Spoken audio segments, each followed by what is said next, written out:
Hi, I'm Congressman Ron Kind, reporting from Washington. In just a couple of days, we're going to be celebrating once again the 4th of July, our nation's independence. It's an opportunity for us as a country to reflect on the meaning of being an American, the opportunities that are still presented here as a nation, and the unfinished work that we have to be focused on to, in the words of our own founders, to form a more perfect union. That is a constant struggle and a constant job that will never be complete. But we've got to figure out a way to end the intense polarization and the hyper-partisanship that has deeply divided our nation, and a chance to start coming together again as Americans and work on the challenges that affect all of us, and listen and try to find that common ground that I know exists. But you wouldn't believe it given some of the antics and some of the stories coming out of Washington today.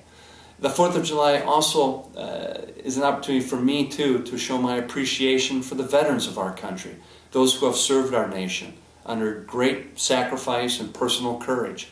I've had a chance to meet with many of our veterans who have served recently in Iraq and Afghanistan, two very long and difficult and dangerous conflicts.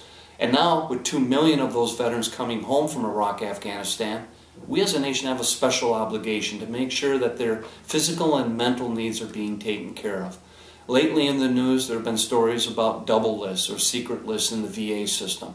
You know, our contract with our veterans is a sacred obligation that must be upheld. We've got to figure out a way to come together as a nation, not engage in partisan politics, to fix a VA system so all of our veterans are getting the care and the treatment that they earn and that they deserve. I'm dedicated to doing that. First in Wisconsin, to make sure that our medical centers and VA healthcare clinics are doing a good job of servicing our veterans back home. And then also calling for a nonpartisan Blue Ribbon Commission to do a thorough review of the entire VA system, and then recommending specific policy changes that we have to make in order to improve it. I'm interested to hear your thoughts, however, too. So if you happen to be a veteran that's accessed the VA, the healthcare system, or you might be having some difficulties yourself, by all means, feel free to contact me in my office so we can get to work on your behalf. And again, happy 4th of July. I hope all of you have time to spend with your families.